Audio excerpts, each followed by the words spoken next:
ஆள் போகுதே இல்லையா? ஏய் நிறுத்துறியா? அடிக்காத. ஒவ்வொரு முறையும் ஆள் இல்லாத ஆம்புலன்ஸ் ஈக்கிட்டு தம்பி கம்முன்று போங்க. இந்த நம்பரை குறிச்சு வச்சுங்க, நம்பர் குறிச்சுக்கீங்க. இந்த அரசுக்கு எச்சரிக்கையா விடுறோம். அடுத்த இருக்க ஆம்புலன்ஸ் வந்தா ஆம்புலன்ஸ் பேஷண்ட் ஏத்திட்டு போற மாதிரி தான் இருக்கும். வெறும் வண்டி ஆம்புலன்ஸ் வந்தா அது யார் ஓட்டிட்டு வராங்களோ அவர் பேஷண்டா மாதிரி ஹாஸ்பிட்டலுக்கு போக வேண்டிய நிலைமை ஆயிடும். என்ன அசிங்கமா இல்ல? நான் நேற்று பார்த்தேங்க அந்த கிளிப்பிங்ஸ். அவர் எங்க போறாரோ அங்க ஆம்புலன்ஸ் வருதுன்றாரு. இதுல என்ன வேடிக்கையான விஷயம்னு தெரியல. அவர் பெரும்பகுதி இந்த அவருக்கு ஆதரவு திரட்டுறதுக்காக போறது சாலைகளில் போறாரு, பிரதான சாலைகளில் போறாரு. இந்த ஆம்புலன்ஸ் தமிழ்நாட்டில் 1330 ஆம்புலன்ஸ் இருக்கு, 108 ஆம்புலன்ஸ். இந்த 1330 ஆம்புலன்ஸுமே உயிர் காக்கும் சேவையை செய்து கொண்டிருக்கிறது.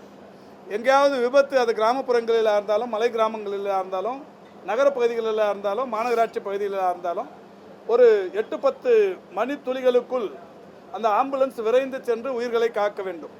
விபத்து நேர்ற இடமோ இல்லை நோய் தன்மையை அதிகரித்து யாராவது ஃபோன் பண்ணால் போய் உடனடியாக காப்பாற்று. இன்றைக்கி உலகத்திலேயே இந்த 108 ஆம்புலன்ஸ் சேவை மாதிரி தமிழ்நாட்டில் இருக்கிற மாதிரி வேறு எங்கேயுமே அந்த சேவை இல்லைன்னு சொல்லி எல்லாருமே பாராட்டுறாங்க. உடனடியாக உயிர் காப்பாற்றப்பட்டு கொண்டு இருக்கிறது. இவர் அந்த ஆம்புலன்ஸ் வர்ற வழியில் கூட்டத்தை போட்டுட்டு நான் வர வழியில் ஆம்புலன்ஸை விடுறாங்க அப்படின்ற மாதிரி ஒரு சொல்லியிருக்கிறார். தமிழில் ஒரு பழமொழி சொல்லுவாங்க, அரண்டவன் கண்ணுக்கு மிரண்டதெல்லாம் பேய் அப்படின்ற மாதிரிலாம் சொல்லுவாங்க. அவர் இந்த ஆம்புலன்ஸை பார்த்தா அவருக்கு என்னவோ வேறு ஏதோ ஞாபகம் வருதுன்னு நினைக்கிறேன். இது தவறான விஷயம். அதுவும் நான் பார்த்தேன், ஆம்புலன்ஸ் டிரைவர் நோட் பண்ணு, பேரை நோட் பண்ணு, ஆம்புலன்ஸில் இருக்கிறவங்க யார் யாருன்னு பேரை நோட் பண்ணுன்றார்.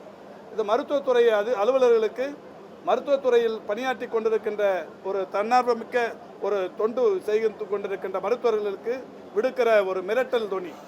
ஒரு முன்னாள் முதல்வர் இது ஒரு மிரட்டுகிற தொனியில் ஆம்புலன்ஸ் டிரைவர் பேரை நோட் பண்ணு, வண்டி நம்பரை நோட் பண்ணுன்னு சொல்கிறது ஒரு அநாகரிகமான செயல்.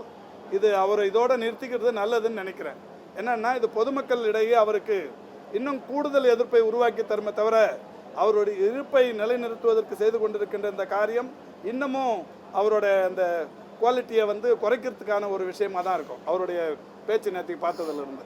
செய்திகளை உடனுக்குடன் தெரிந்து கொள்ள கீழ்கண்ட கேபிள் மற்றும் டிடிஹெச் நெட்வொர்க்குகளில் எம்நாடு செய்தி தொலைக்காட்சியை காணுங்கள். பாதகம் செய்பவரை கண்டால் நாம் பயம் கொள்ளலாகாது பாப்பா. மோதி மிதித்துவிடு பாப்பா, அவர் முகத்தில் உமிழ்ந்துவிடு பாப்பா. அண்மை செய்திகளை உடனுக்குடன் தெரிந்து கொள்ள இணைந்திருங்கள் எம்நாடு தொலைக்காட்சியுடன்.